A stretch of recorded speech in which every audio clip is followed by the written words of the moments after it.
Hi friends, हम कर रहे थे ब्लोटिंग टेक्निक्स। इससे पहले हमने साउदर्न और नॉर्दर्न ब्लोटिंग टेक्निक्स कर लिए। अगर आपने पहले वाली ब्लोटिंग टेक्निक नहीं देखी है तो चैनल की प्लेलिस्ट पर जाकर आप पहले उनको देख लें। और आज हम करेंगे वेस्टर्न ब्लोटिंग टेक्निक।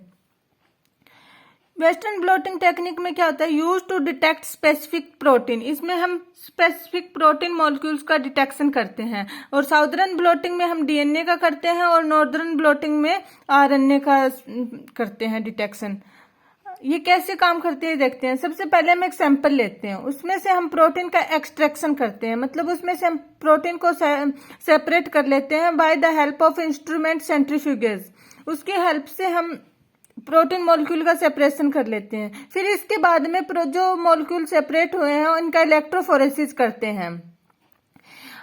अब हम वेस्टर्न ब्लोटिंग में प्रोटीन के सेपरेशन के लिए एगारस जेल की जगह हम पॉलीएक्राइलेमाइड जेल का यूज करते हैं और साथ में buffer loaded with sodium dodecyl sulphate का यूज करते हैं। उसके बाद और फिर इसके बाद में हम करंट पास करवाते हैं इसमें। और करंट पास करवाने पर ये प्रोटीन मॉलिक्यूल नेगेटिव चार्ज होते हैं, ये प्रोटीन पॉजिटिव चार्ज की ओर गति करते हैं और इनका फिर सेपरेशन हो जाता है मॉलिक्यूलर साइज के बेस पर।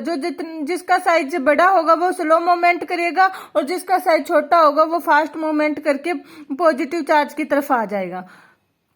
फिर उसके बाद हम मॉलिक्यूल को सेपरेट करने के बाद में हम इसका वो करते हैं इलेक्ट्रोब्लोटिक मेथड के द्वारा इसे एक मेम्ब्रेन में ट्रांसफर करते हैं। इसमें हम मेम्ब्रेन नाइट्रोसेल्यूलोज भी ले सकते हैं और पॉलीविनाइल्डेन डाइफ्लोराइड की मेम्ब्रेन भी यूज कर सकते हैं। अब उसको हम कैसे मेम्ब्रेन में कैसे ट्रांसफर करेंगे, ब्लोटिंग मेथड से। हम इसका जो ये इलेक्ट्रोफोरेसिस वाली प्लेट होती है उसको एक ग्लास स्पोर्ट की हेल्प से उसके ऊपर रख देते हैं। फिर उसके ऊपर एक मेम्ब्रेन फिक्स कर देते हैं जो बनी होती है पॉलीविनाइलिडिन फ्लोराइड की। उसके ऊपर हम एब्जॉर्बेंट टिश्यू रखते हैं और सबसे ऊपर हम वेट रख देते हैं ताकि वो बफर सॉल्यूशन को सेपरेट कर सके। फिर कुछ टाइम रखने के बाद में कैपिलरी एक्शन के थ्रू बफर अपवर्ड मोमेंट करता है, ऊपर की तरफ मोमेंट करेगा तो प्रोटीन के मॉलिक्यूल्स भी ऊपर की तरफ मोमेंट करेंगे तो जो मेम्ब्रेन फिक्स होगी वो प्रोटीन मॉलिक्यूल को रोक लेगी और सॉल्यूशन आगे की तरफ चला जाएगा, जो एब्जॉर्बेंट टिश्यू दोबारा एब्जॉर्ब कर लिया जाएगा और प्रोटीन मॉलिक्यूल इस मेम्ब्रेन के साथ अटैच हो जाएंगे। अब आगे इसमें हम क्या देखते हैं कि उसमें तो हाइब्रिडाइजेशन करते हैं उन दोनों टेक्निक्स में। और इस वेस्टर्न ब्लोटिंग में हम क्या करते हैं, इसमें ब्लॉकिंग स्टेप आ जाता है। इसमें क्या करते हैं, जो मेम्ब्रेन में खाली स्पेस होता है जहाँ पे टारगेट प्रोटीन तो अटैच हो रखा होता है, लेकिन जहाँ खाली स्पेस होता है वहां पर हमें फास्ट रिजल्ट ना मिले इसके लिए हम न्यूट्रल प्रोटीन का अटैच करवा देते हैं, ब्लॉकिंग करवा देते हैं उस मेम्ब्रेन पर और पूरी मेम्ब्रेन को फिल कर देते हैं। अब हम इनमें कौन से न्यूट्रल प्रोटीन लेते हैं, जैसे बीएसए और मिल्क का यूज कर सकते हैं हम। फिर ब्लॉकिंग स्टेप के बाद में हम एंटीबॉडी ऐड करते हैं, इस पर प्राइमरी एंटीबॉडी ऐड कर देते हैं प्रोटीन पर। फिर प्राइमरी एंटीबॉडी ऐड करने के बाद में हम प्रोटीन पर प्राइमरी एंटीबॉडी अटैच होगा, फिर उसके ऊपर प्राइमरी एंटीबॉडी पर हम सेकेंडरी एंटीबॉडी अटैच कर देते हैं और सेकेंडरी एंटीबॉडी पर हम एंजाइम सबस्ट्रेट अटैच करते हैं जो कि पूरे को प्रोडक्ट में चेंज करेगा। और ये जो एंजाइम सबस्ट्रेट होता है ये ल्यूमिनेसेंट होता है। जब इसे हम ऑटो रेडियोग्राफी में देखते हैं तो ये स्पेसिफिक प्रोटीन मॉलिक्यूल को फ्लूरोसेंट करेगा, मतलब उसको शो करता है। अब हम इस वेस्टर्न ब्लोटिंग का थ्योरेटिकल पोर्शन देख लेते हैं।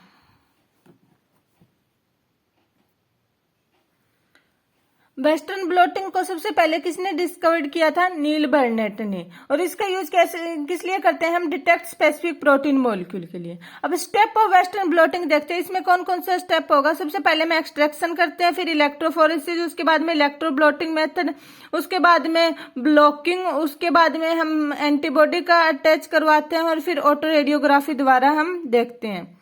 अब एक्सट्रैक्शन में क्या होता है, हम सेंट्रीफ्यूगेज इंस्ट्रूमेंट की हेल्प से प्रोटीन का सेपरेशन करते हैं। फिर उसके बाद में इलेक्ट्रोफोरेसिस में क्या करते हैं, हम प्रोटीन मॉलिक्यूल को पॉलीएक्रिलामाइड जेल में डालते हैं, उसके बाद में करंट प्रोवाइड करवाते हैं, तो प्रोटीन मॉलिक्यूल की मूवमेंट होती है। क्योंकि प्रोटीन मॉलिक्यूल नेगेटिव चार्ज होते हैं तो ये पॉजिटिव चार्ज की ओर मूवमेंट करेंगे और इनका सेपरेशन हो जाता है on the basis of molecular size पर। जो ज्यादा बड़ा होगा वो स्लो मूवमेंट करेगा और जो छोटा होगा वो फास्ट मूवमेंट करेगा।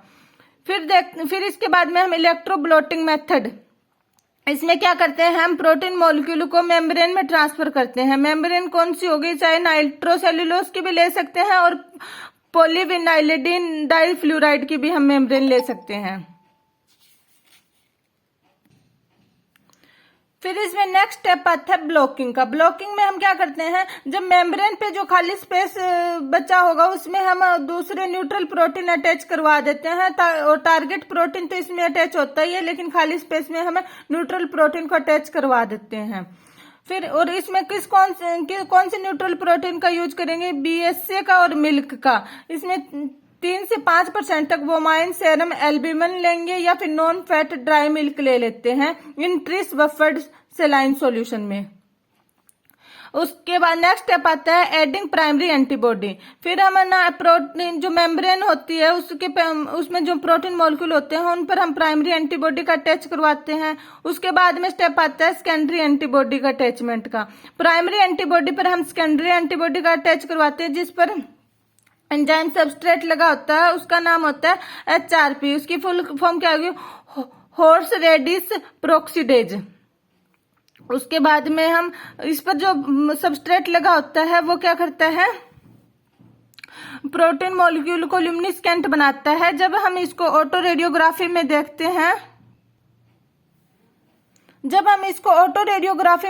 हैं, एक्सरे की हेल्प से, तो प्रोटीन मॉलिक्यूल जो स्पेसिफिक प्रोटीन मॉलिक्यूल होता है वो हमें शो होता है। अगर वो स्पेसिफिक प्रोटीन मॉलिक्यूल हमें शो नहीं होता है तो इससे ये पता चलता है कि हम जिस प्रोटीन मॉलिक्यूल का देखना चाहते हैं वो इस सैंपल में प्रेजेंट नहीं है। अगर उसके बैंड शो हो जाते हैं तो हमें पता चल जाता है कि स्पेसिफिक प्रोटीन मॉलिक्यूल इस सैंपल में प्रेजेंट है। Thank you friends. अगर वीडियो पसंद आए तो वीडियो को लाइक करना और चैनल को जरूर सब्सक्राइब करना। Thank you.